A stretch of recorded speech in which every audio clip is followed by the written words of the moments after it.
Welcome to एडुजोस। एडुजोस में आप सभी लोगों का स्वागत है। दोस्तों आज आरआरबी एनटीपीसी का 2 फरवरी को दोनों शिफ्ट के एग्ज़ाम खत्म हो चुके हैं। शिफ्ट 1 और शिफ्ट 2 दोनों शिफ्ट में जो जीके जीएस के क्वेश्चंस पूछे गए हैं और करंट अफेयर्स के, इन सभी क्वेश्चंस को इस वीडियो में डिस्कस किए जाएंगे। तो आरआरबी एनटीपीसी के एग्ज़ाम एनालिसिस लगातार आपको अवेलेबल कराया जा रहा है और ग्रुप डी का जब एग्ज़ाम होगा उसका भी आरआरबी का एनालिसिस कराया जाएगा, उस एग्ज़ाम का भी। तो लगातार हमारे चैनल पर बने रहिए, चैनल को सब्सक्राइब करिए और बेल आइकन को प्रेस करके इसे एक्टिवेट कर लीजिए ताकि हर वीडियो का नोटिफिकेशन आपको मिलता रहे। अगर किसी वीडियो का नोटिफिकेशन नहीं मिलता है तो आप हमारा चैनल ज़रूर एक बार विजिट करें, क्योंकि दिन में 3 से 4 वीडियो आपको यहाँ पर डेली मिलती है। गूगल प्ले स्टोर से आप हमारा एंड्रॉयड ऐप डाउनलोड कर सकते हैं, जो कि अवेलेबल है EDUJOSH के नाम से, एडुजोस के नाम से ही अवेलेबल है। आप इसे डाउनलोड जरूर करें, क्योंकि इस वीडियो का PDF फाइल आपको वहीं पर मिलेगा। ठीक है, चलिए इस वीडियो को शुरू करते हैं। सबसे पहले सुबह के कुछ क्वेश्चंस को देख लेते हैं। सत्यमेव जयते कहाँ से लिया गया? मुंडकोपनिषद से। चंद्रगुप्त मौर्य के गुरु का नाम पूछा गया था, विष्णुगुप्त। अम्फान तूफान किस खाड़ी से शुरू हुआ था? तो आंसर हो जाएगा बंगाल की खाड़ी। पंचायती राज किस अनुच्छेद में है? अनुच्छेद 243। क्योंकि मॉर्निंग में हमने फर्स्ट शिफ्ट के क्वेश्चंस देखे हुए थे, इसलिए जल्दी जल्दी बढ़ रहे हैं। उपाधियों का अंत किस अनुच्छेद में है? अनुच्छेद 18। कांग्रेस का पहला अधिवेशन कहाँ पर हुआ था? मुंबई। भारत छोड़ो आंदोलन के समय ब्रिटेन के PM कौन थे? चर्चिल। नेक्स्ट क्वेश्चन पूछा गया, प्रिंटर की स्पीड किस में मापी जाती है? तो PPM में नापी जाती है, पेज पर मिनट। ठीक है, याद रखिएगा, पेज पर मिनट। हो सकता है आपसे ये इसका फुल फॉर्म भी पूछ दे, तो पेज पर मिनट इसको याद रखिएगा। पारा का अयस्क कौन सा है? सिनेबार। ठीक है, इसके बाद पारा जिसको मरकरी कहते हैं। अब यहाँ पर OMR में पूछा है M का मतलब क्या होता है? तो मार्क होता है। ठीक है, नेक्स्ट क्वेश्चन देखिए, यहाँ पर पूछा गया कुष्ठ रोग के उन्मूलन के लिए 2018 का गांधी शांति पुरस्कार किसको दिया गया था? योहेई ससकावा को। कहाँ के हैं ये? जापान के। नेक्स्ट सवाल पूछा गया है, ओलंपिक में तैराकी में सबसे ज़्यादा स्वर्ण पदक यानी गोल्ड मेडल जो है वो किसने जीता है? नाम होगा इनका माइकल फिलिप्स या माइकल फ्रेड फिलिप्स पूरा नाम है। इंटरनेशनल स्पेस स्टेशन से संबंधित एक क्वेश्चन पूछा गया था। ठीक है, PKVY जिसको परंपरागत कृषि विकास योजना कहते हैं, कब शुरू हुई? ये पूछा गया 2015 में। आंखों का रोग जो है वो किस विटामिन की कमी से होता है? विटामिन A की कमी से होता है। नेक्स्ट क्वेश्चन पूछा गया है, अगला सवाल है, ease of doing business index कौन जारी करता है? तो देखिए ये करता है वर्ल्ड बैंक। ठीक है, वर्ल्ड बैंक इसको जारी करता है, विश्व बैंक जिसको हम लोग कहेंगे, विश्व बैंक जारी करता है। इसके बाद देखिए आपसे सवाल पूछा गया, IMF का मुख्यालय कहाँ पर है? Washington DC। फीफा 2018 में कहाँ पर हुआ था? रूस में हुआ था। नीति आयोग की स्थापना कब की गई? 1 जनवरी 2015 को की गई। इसके बाद काराकोरम दर्रा पूछा गया था, जम्मू कश्मीर और चीन के द्वारा नियंत्रित सिजियांग प्रदेश के बीच जो है ये काराकोरम दर्रा है।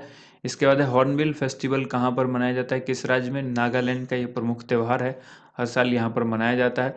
सबसे कम शहरीकृत राज्य कौन सा है? इस चीज़ को क्लियर करिए, उत्तर प्रदेश इसका आंसर होगा। ठीक है, मॉर्निंग शिफ्ट में कुछ लोगों को कन्फ्यूजन था, देखिए उत्तर प्रदेश ही इसका आंसर होगा। पारा को क्या कहा जाता है, यानी उसका दूसरा नाम पूछा गया है, क्विक सिल्वर यहाँ पर करेक्ट आंसर होगा। सोडा वाटर में कौन सी गैस का उपयोग होता है? तो कार्बन डाइऑक्साइड गैस का उपयोग किया जाता है। इसके बाद देखिए अगला सवाल था, कौन आउटपुट डिवाइस नहीं है? तो देखिए स्कैनर जो है वो आउटपुट डिवाइस नहीं है, तो राइट आंसर स्कैनर हो जाएगा, क्योंकि प्रिंटर आउटपुट करता है, स्पीकर भी वॉइस आपको देता है, आप सुनते हैं इससे कुछ, तो ये आउटपुट है। मॉनिटर आपको डिस्प्ले करता है, प्रिंटर आपको पेज प्रिंट करके देता है, तो ये सब आउटपुट हो गया। इनपुट डिवाइस कौन हो गया? स्कैनर जो है ये इनपुट डिवाइस है। इसलिए सवाल पूछा है कौन आउटपुट डिवाइस नहीं है, तो स्कैनर राइट आंसर हो जाएगा। GPS का फुल फॉर्म पूछा गया था, ग्लोबल पोजिशनिंग सिस्टम इसका राइट आंसर होगा। अब आपसे पूछा गया शिफ्ट 2 में जो क्वेश्चन है, भारत छोड़ो आंदोलन कई बार पूछा जा चुका है। 1942 में ये सन पूछा गया था। NGT कब स्थापित हुआ, यानी इसकी स्थापना कब हुई? 18 अक्टूबर 2010 को। पहला पोखरण परमाणु परीक्षण कब किया गया था? 1974 में। नेक्स्ट सवाल है, बाबर और इब्राहिम लोदी से जो युद्ध हुआ था, बाबर और इब्राहिम लोदी के बीच, वो युद्ध कहाँ पर हुआ था? पानीपत की पहली लड़ाई थी। पानीपत वो जगह था हरियाणा में। ठीक है, हरियाणा में पानीपत है और यहीं पर ये लड़ाई हुई थी। इसके बाद देखिए अगला सवाल पूछा गया है, नेशनल स्किल डेवलपमेंट। तो देखिए अगर नेशनल स्किल डेवलपमेंट पूछा गया है तो नेशनल स्किल डेवलपमेंट कॉरपोरेशन भी होगा इसके आगे में। इसकी स्थापना जो है 31 जुलाई 2008 को की गई थी। ऑस्ट्रेलियाई ओपन 2020 में महिला युगल पूछा गया है कि किसने जीता है? टीमिया बाबोस और क्रिस्टीना म्लाडेनोविक ने जीता है, जो कि फ्रांस की हैं, और एक ये हंगरी की हैं, टीमिया डाबोस। इन्होंने 2020 महिला ऑस्ट्रेलिया ओपन युगल में जीता, युगल खिताब जीता है।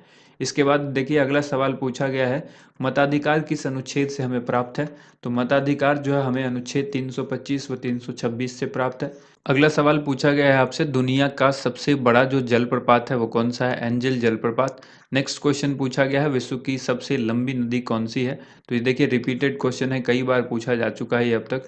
नील नदी इसका आंसर हो जाएगा। ESS ये कंप्यूटर में पूछा गया, इसकी फुल फॉर्म जो है वो क्या होती है? एग्जीक्यूटिव सपोर्ट सिस्टम इसका फुल फॉर्म होता है। अक्टूबर 2020 में मुख्य चुनाव आयुक्त कौन है? ये क्वेश्चन पूछा गया है। ये क्वेश्चन आप सभी को इसका आंसर कमेंट बॉक्स में लिखना है। अक्टूबर 2020 के हिसाब से मुख्य चुनाव आयुक्त जो है वो कौन है, यानी अभी वर्तमान में मुख्य चुनाव आयुक्त कौन है, ये आप कमेंट कीजिए।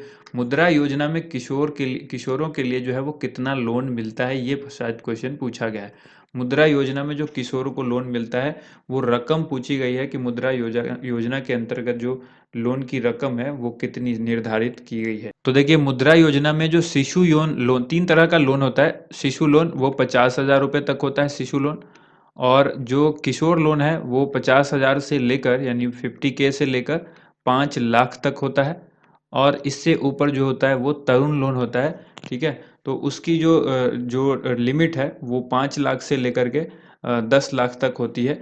तो वो लिमिट भी आपको याद रखना है, 5 लाख से लेकर के 10 लाख तक होती है। 5 से 10 लाख ये होती है तरुण के अंदर।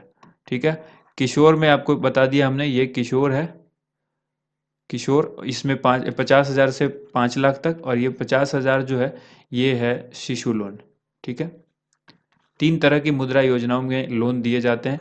नोबेल का शांति पुरस्कार 2018 किसको दिया गया? डेनिस मुक्वेगे को और नादिया मुराद को, दोनों को मिला है संयुक्त रूप से। OECD का मुख्यालय पूछा गया है कहाँ पर है? पेरिस फ्रांस में है। फ्रीडम स्ट्रगल ये बुक जो है वो किसने लिखी है, इसके लेखक कौन है? तो 3 लोग यहाँ पर याद रखिएगा, अमलेश त्रिपाठी, वरुण दे और जो बिपिन चंद्र, ये इन तीनों ने मिलकर के लिखी है इस बुक को। ए पैसेज टू इंडिया पुस्तक के लेखक EM फॉस्टर हैं। EM Forster a passage to India पुस्तक के लेखक हैं। ये 2 बुक पूछी गई आज। इसके बाद देखिए क्वेश्चन पूछा गया, प्रकाश संश्लेषण क्रिया में कौन सी गैस बाहर निकलती है?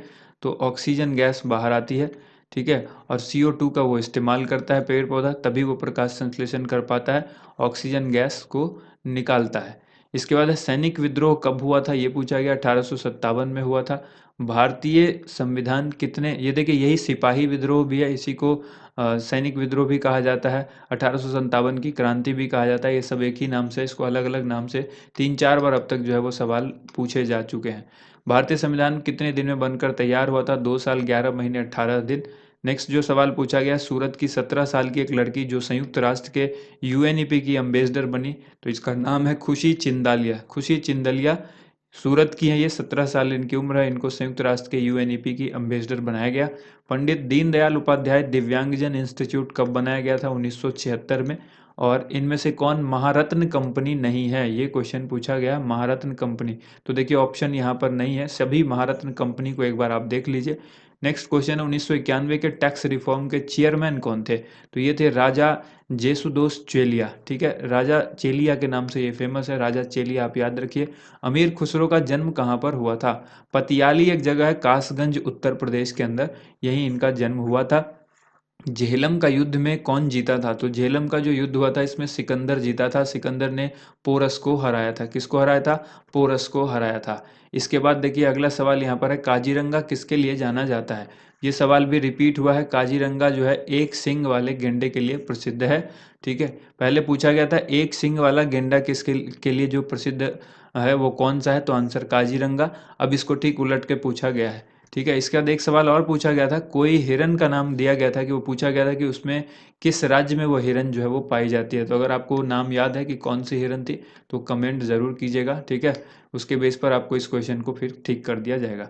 थैंक यू सो मच आप सभी लोगों का वीडियो देखने के लिए बहुत बहुत धन्यवाद। इस वीडियो का PDF फाइल आप हमारे एंड्रॉयड ऐप से डाउनलोड कर सकते हैं। Thank you.